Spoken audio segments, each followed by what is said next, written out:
pendidikan di Indonesia masih menyimpan segudang permasalahan yang belum terselesaikan oleh Banyak pemerintah. persoalan di bidang pendidikan di Indonesia termasuk Assalamualaikum warahmatullahi wabarakatuh. Perkenalkan, video ini saya buat untuk memenuhi tugas mata kuliah kajian kurikulum dan buku teks yang diampu oleh Ibu Puji Astuti, MPD. Di video ini, saya akan membahas tentang problematika kurikulum merdeka dalam pembelajaran sejarah di sekolah menengah, serta solusi yang bisa kita tawarkan sebagai calon pendidik sejarah. Mengajar sejarah di era kurikulum merdeka, apa saja sih kendalanya? Yuk kita simak selengkapnya. Kurikulum merdeka memang memberi kebebasan bagi guru dan siswa untuk belajar sesuai minat dan kebutuhan mereka. Tetapi, dalam praktiknya, pembelajaran sejarah sering kali menghadapi beberapa kendala. Yang pertama, minat siswa terhadap sejarah masih rendah karena dianggap sebagai hafalan dan tidak relevan dengan kehidupan mereka. Yang kedua, tidak semua guru siap beradaptasi dengan pendekatan kurikulum merdeka, terutama dalam menyusun proyek berbasis konteks sejarah lokal.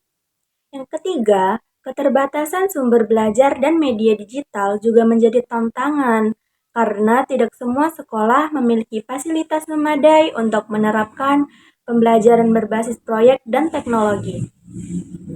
Akibatnya, pembelajaran sejarah yang seharusnya membentuk kesadaran kritis dan identitas kebangsaan justru kadang terasa monoton dan tidak menyentuh nilai-nilai yang seharusnya.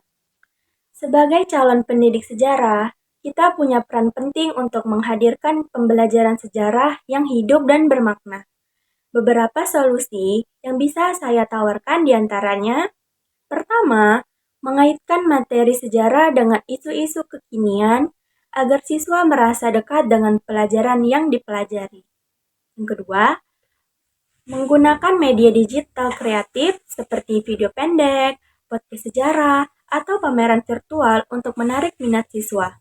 Dan yang ketiga, mengembangkan proyek berbasis sejarah lokal sehingga siswa bisa belajar dari lingkungan sekitar dan merasa bangga terhadap identitas daerahnya. Dengan begitu, sejarah tidak lagi dipandang sebagai hafalan masa lalu, tapi sebagai pelajaran berharga untuk membangun masa depan.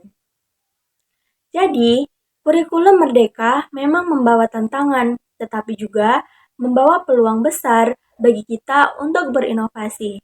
Sebagai calon pendidik sejarah, mari kita jadikan sejarah lebih menarik, bermakna, dan relevan bagi generasi muda. Terima kasih sudah menonton. Jangan lupa untuk terus belajar dan mencintai sejarah kita sendiri. Assalamualaikum warahmatullahi wabarakatuh.